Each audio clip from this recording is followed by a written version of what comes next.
Hello friends, मैं astro vastu consultant doctor Neetu Mohan astro Neetu group में स्वागत करती हूँ। गणेश चतुर्थी है, विघ्न हरता है, ऋण के हरता है, संतान की प्राप्ति इन्हीं के द्वारा होती है, नए कार्य इन्हीं के द्वारा मनाए जाते हैं और कार्यों को पूरा करने में भी यही हेल्प करते हैं, क्योंकि जहाँ पर ये उच्च पर होते हैं वहीं से ही हमारा ब्रह्मांड स्टार्ट होकर शून्य में बदलता है और वहीं से ही ख़त्म हो जाता है शून्य के थ्रू। यानी कि जो सर्कल है, जो साइकिल है, वो गणपति जी से ही शुरू होती है, उन्हीं पे ही ख़त्म हो जाती है, क्योंकि इसके रचयिता ये नहीं है, लेकिन ये सब कामों को करने में आपको हेल्प करते हैं। इसीलिए सबसे पहले इन्हीं का ही नाम लिया जाता है, क्योंकि ये इतने बलवान हैं। अब इनको खुश कैसे किया जाए इस गणेश चतुर्थी से, जो कि हमारे सारे जो काम बन जाएं और जो विघ्न है वो दूर हो जाए। सबसे पहले मैं उन लोगों के लिए ये बताऊंगी कि जिन लोगों को संतान की उत्पत्ति में परेशानी है। जी हाँ, उनको करना क्या है, एक लोटा लेना है या बर्तन लेना है, वो चांदी का, पीतल का या फिर तांबे का ही हो। साबुत मूंग की दाल भर के आपको गणपति जी के राइट हैंड पर रख देनी है। इनका मूल मंत्र होता है, जो भी गणपति जी का उनको चैंट करिए। इससे क्या आपको फ़ायदा होगा, जो गणपति जी मर्क्यूरी यानी कि बुध का जो प्लैनेट है, उसी के ही द्वारा बच्चे की प्राप्ति होती है। चाहे वो संतान आपकी लेडी के थ्रू आ रही हो, जेंट्स के लिए, दोनों को ही इसका मंत्र का चैंट करना है। अब आपको ये जो हमारी बॉडी का पार्ट होता है, जहाँ पे फर्टिलिटी होती है, यानी कि जहाँ से बच्चे के लिए क्रिएशन होती है, ये गणपति जी बुध प्लैनेट वहीं पे ही होता है, हमारे स्वादिष्ठान चक्रा पर। स्वादिष्ठान चक्रा बॉडी का सेकंड चक्रा होता है, सैक्रल चक्रा इसको बोला जाता है, जो कि आपको बेबी को यानी कि आपकी फर्टिलिटी को रिप्रेजेंट करता है। आपकी संतान उत्पत्ति के लिए सबसे बड़ा सहायक ये होता है। उसमें अगर कोई ब्लॉकेज है, इम्बैलेंस है, तो सिर्फ गणपति जी के द्वारा ही वो ख़त्म किया जा सकता है और इससे अच्छा मौका नहीं है। तो आपको क्या करना है, गणपति जी का कोई भी मूल मंत्र लेके आप चैंट करते रहिएगा। और ये चैंट आज से यानी कि गणेश चतुर्थी से शुरू करके जब तक आपको कंसीविंग नहीं होती है या आपको पॉजिटिव साइन नहीं मिलते हैं, आप इनको करते रहिए बेबी के पैदा होने तक।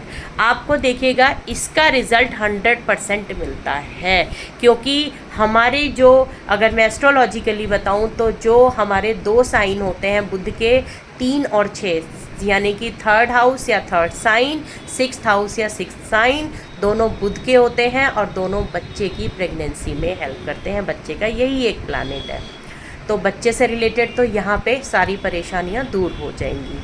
अब हम बात करते हैं उन लोगों के लिए जिनके लिए कर्जा बहुत होता है, यानी कि पैसे से रिलेटेड परेशानी है। पैसे से रिलेटेड परेशानी है तो सारी चीज़ों से ही रिलेटेड परेशानी है। तो आपको यहाँ पे गणपति जी क्या है, गणपति जी ऐसी जगह पे उच्च स्थान पे बैठे हुए हैं जहाँ पे उत्पत्ति ही होती है। तभी मैंने बोला ना, बच्चे की उत्पत्ति के लिए भी बुध प्लैनेट ही सबसे ज़्यादा इम्पॉर्टेंट होता है, या फिर किसी भी चीज़ की प्लैनेट जो हम देखेंगे उत्पत्ति करनी है, गणपति जी को याद ज़रूर करना होगा, क्योंकि वही तो उत्पत्ति करते हैं। इसीलिए सबसे पहला नाम किसी भी मंत्र में, किसी भी पूजा में गणपति जी का ही लिया जाता है। हम इसको ऐसे समझते हैं कि जहाँ पर गणपति जी नॉर्थ 0 डिग्री पे हमारे उच्च के होते हैं, वहीं से एक सर्कल बनता है और होते होते होते वो 5 एलिमेंट्स के थ्रू 360 डिग्री पे जाके ख़त्म होता है। और वो ख़त्म भी कहाँ हो रहा है, जहाँ से शून्य से शुरू हुआ वहीं 360 डिग्री शून्य पे ख़त्म हो गया। यानी कि हमारा जो शुरुआत है वो गणपति जी के थ्रू ही है, और जो विघ्न करते हरते हरते हरते हरते कार्य को पूरा करेंगे वो भी गणपति जी ही करेंगे। आपको क्या करना है, एक पान का पत्ता लेना है, 5 सुपारी लेनी है, 5 इलायची लेनी है, 5 लौंग लेनी है और 7 हल्दी की गांठें लेनी है बिना टूटी हुई। वो गणपति जी के लेफ्ट हैंड पे रख देनी है। और जब रखेंगे, गणपति जी का मंत्र चैंट करते हुए अपनी किस इच्छा, एक ही इच्छा बोल के रखनी है, किस इच्छा से रिलेटेड आप रख रहे हैं, यानी कि कर्जा मुक्ति है या फिर पैसे की चीज़ चाहिए, कोई भी एक आप इच्छा रख लीजिए, ठीक है। उसको आप उनके लेफ्ट हैंड पे जब रखेंगे, वहाँ पे बैठ के चैंट करेंगे। जितने दिन आपके घर में गणपति जी रहते हैं उतने दिन आपको ये तीनों टाइम या दोनों टाइम चैंट करना है। जब उनका विसर्जन हो जाएगा, इन चीज़ों को आपको विसर्जित नहीं करना है। इनको आपको अपने तिजोरी में या फिर मंदिर में रख देना है और वैसे ही कंटिन्यू चैंटिंग करती रहनी है। धीरे धीरे करके आपके सारे काम बनने शुरू हो जाएंगे। इनको प्रवाहित नहीं करना है। ऐसे ही एक मैंने और चीज़ आपको बताती हूँ। गणपति जी चतुर्थी वाले दिन आप एक काम और करिएगा। गणपति जी का कोई भी मूल मंत्र लेकर जब आप कोई भी कार्य शुरू करते हैं तो उनका नाम लेकर उस प्लैनेट से रिलेटेड समस्या आ रही है उसको भी अपनी पूजा में रखिए। और पूजा में रखने के बाद गणपति जी से आप बोलिए कि ये परेशानी मुझे चल रही है, इनको भी आप ख़त्म कर दो।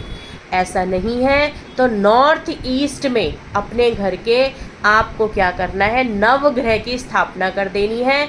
9 तरह के अनाज लेने हैं, उन अनाज को आपको रख देना है, वो नवग्रह बन जाएंगे।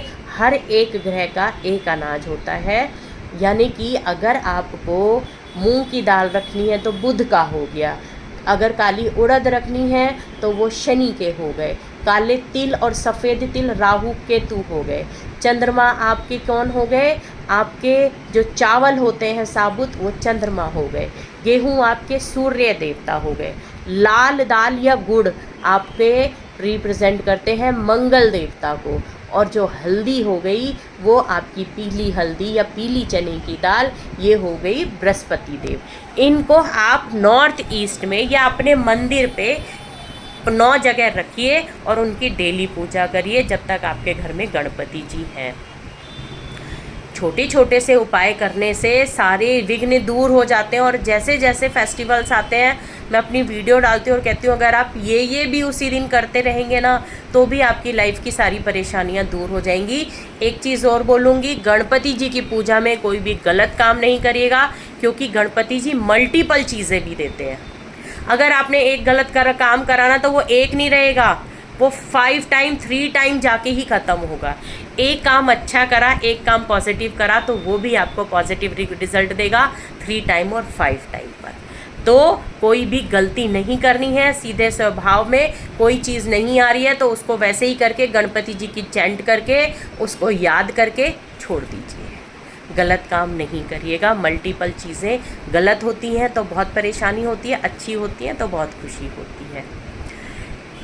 ये चीज़ें मैंने आपको इसलिए बताई हैं क्योंकि गणपति जी किसी भी चीज़ की शुरुआत है और किसी भी गलत चीज़ का अंत है। तो दोनों को आप जब करेंगे तो आपकी चीज़ों की अच्छी शुरुआत होगी और गलत चीज़ों का अंत हो जाएगा।